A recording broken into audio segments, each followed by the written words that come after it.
Hey guys, how's it going? So today I wanted to talk about and see what everyone would like to see as far as characters from Honkai Impact 3rd that could appear in Genshin in the future.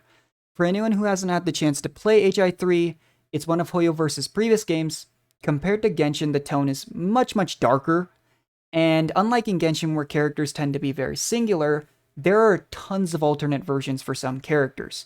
When these characters are kind of almost you could almost say directly ported over. A lot of people refer to them as expys. Some really common and famous examples would be Raiden May and Raiden A, the unknown god from the start of the game to the Hersher of the Void version of the protagonist Kiana, as well as Yai Sakura to Yai Miko. What's really interesting and I'm finding somewhat controversial about this topic is that there doesn't seem to be a one-to-one set list of things that this counts.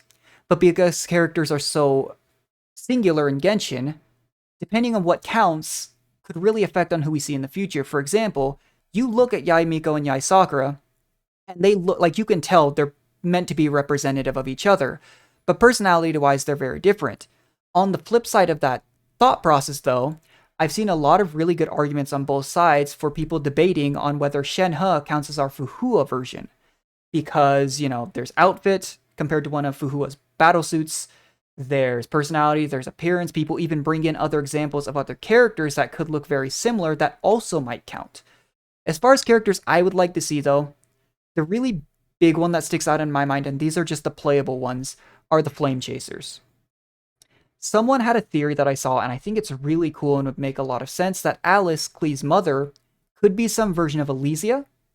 I personally thought for a long time that we would get some version of Eden in Fontaine, but with the number of characters we have left in Fontaine compared to the number of patches we have left, that's seeming less and less likely. As far as Mobius goes, I really don't even know where she could appear. And I've also seen a big debate on whether or not Partophilis counts as a Kiara XP, or sorry, the other way around. But a character I'd really also like to see, since we tend to get characters that kind of call us back to previous regions, what if Eponia was a member of the Church of Favonius? We know that Varka still potentially has some elite members that could also be playable with him on the expedition, such as how Mika came back and became playable. But by contrast, with the other big organization in Mondstadt, the Church of Favonius, we have very few playable characters. The big ones that come to mind would be Rosaria and Barbara, and you would assume there'd be a number of characters in that organization that could have, visions and be powerful enough to be playable characters. Some other really popular theories are, and I think this one's almost confirmed, that Himeka will likely be some version of Murata, the Pyro Archon. You can look at name. There's a lot of stuff behind this one. I really do think this will be the case. And Himeka is so iconic for the Hoyoverse games at this point that I think he's got to appear in some form in Genshin. Another really common theory is that the Tsaritsa will be some version of Bronya. Alongside that same line of thought, I think it would be really cool if we got a version of Zila that's very similar in Snezhnaya, if that is the case, because they're often seen as a pairing. We see this in Star Rail already. And as far as playable characters from Snezhnaya and the Fatui go, really the only bases we have to theorize off of are the Tsaritsa herself and the Fatui Harbingers. We don't know if there's going to be other powerful enough members of the Fatui in general that could become playable. Other characters that I'd really like to see, I'm not sure if Jean counts as a Durandal XP at this point. I was reading a couple of threads on that actually, and that's none of those other ones that's just very debatable. But if she counts, we probably won't see a version of Durandal in the future that could be more similar, but if she doesn't, we could.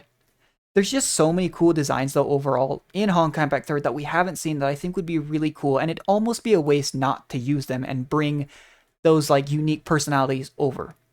I'm even curious to see if we'll get some of those alternate versions of characters, since the Hersher of the Void is so similar to the Unknown God, because for example, my favorite character in HI3 is the Hersher of Sentience, which is an alternate version of Fuhua.